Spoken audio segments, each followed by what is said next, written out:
Hello friends, welcome back again in e notes. तो heat and mass transfer का ये phase 2 है हमारा।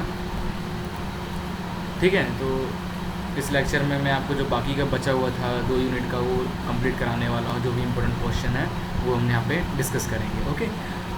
तो यूनिट 3 में कुछ मुझे ऐड करना था। यूनिट 3 में कन्वेक्शन में जो मैंने आपको बकिंघम पाई थ्योरम वगैरह से बताया था, तो यहाँ पे एक बार और इंट्रो देना चाह रहा था इसका मैं। ठीक है, क्योंकि कुछ चेंजेस हैं यहाँ पे, मैंने चेंज किया है। फ्री फोर्स कन्वेक्शन क्या होता है वो तो आप पढ़ लेना थोड़ा बहुत। एप्लीकेशन क्या है डायमेंशन एनालिसिस का, वो भी ठीक है।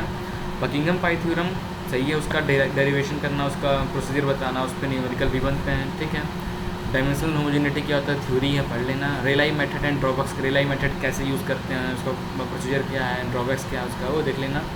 Advantages and limitation of dimension analysis, ये तो देख लेना।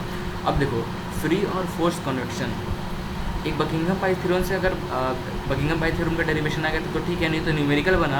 एक ये दोनों में से पक्का एक इंपॉर्टेंट क्वेश्चन बनता है। मैंने काफ़ी बार देखा कि आपको बोल देगा कि फोर्स्ड कन्वेक्शन का डायमेंशनल एनालिसिस यूज़ करते हुए फोर्स कन्वेक्शन का फॉर्मूला प्रूफ करो। That is Nusselt number is equal to RE.PR, where RE क्या था अपना, रिनॉल्ड नंबर और प्रोटेक्ट नंबर, ऐसा कुछ। ठीक है। और या फॉर ऐसा क्वेश्चन आ जाएगा कि with the help of dimensional analysis find the value of free और natural convection. That is NU is equal to product number and gradient number, जो भी है ऐसा इसके इक्वल। तो ये आपको प्रूफ करना है। ये dimensional analysis Buckingham pi theorem जैसे हैं, उसी को यूज़ करते हुए ये चीज़ हम प्रूफ करते हैं। तो ये आप देख लेना, फॉर फोर्स कन्वेक्शन के लिए और फॉर फ्री और नेचुरल कन्वेक्शन के लिए देख लेना, ये दोनों देख लेना है अच्छे से। ठीक है। ज़्यादातर फोर्स कन्वेक्शन का आता है, बट आप दोनों देख लेना। ओके। नाउ फोर्थ यूनिट क्या है। फोर्थ यूनिट से टोटल 8 क्वेश्चन मैंने निकाला है। पहला क्वेश्चन है हमारा LMTD for parallel and counter flow. ये काउंटर नॉट फ्लो नहीं, फिर counter flow. Okay. LMTD for parallel and counter flow derivation. ठीक है, डेरिवेशन है हमारा लॉगरिथमिक मीन टेम्परेचर डिफरेंस का जो है हमारा, इसका डेरिवेशन आपको पता होगा। फॉर पैरेलल फ्लो के लिए अलग डेरिवेशन होता है, काउंटर फ्लो के लिए अलग डेरिवेशन होता है। तो आप ये देख लेना, ज़्यादातर हमारा पैरेलल फ्लो का पूछता है, बट आप दोनों देख लेना। ठीक है।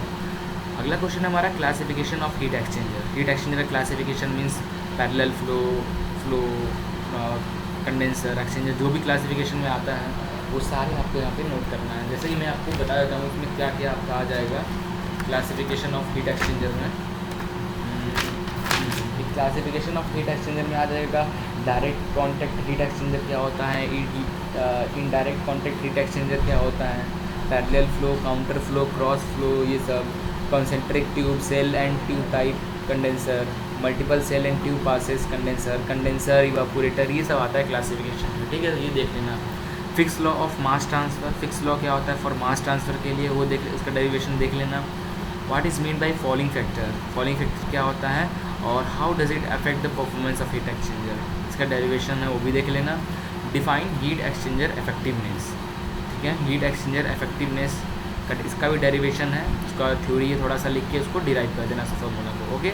Derive an expression for effectiveness of parallel flow heat exchanger in term of NTU। जब आप NTU टॉपिक में जब पढ़ा रहा था, NTU टॉपिक जब पढ़ा रहा था विथ C, क्या वो कैपेसिटी रेशियो या कैपेसिटी फैक्टर जब पढ़ा रहा था विथ NTU, तो एक फॉर्मूला आया था बन के हमारा, it is effectiveness is equal to कुछ करके आया था जिसमें NTU और C का दोनों का रिलेशन था। ठीक है,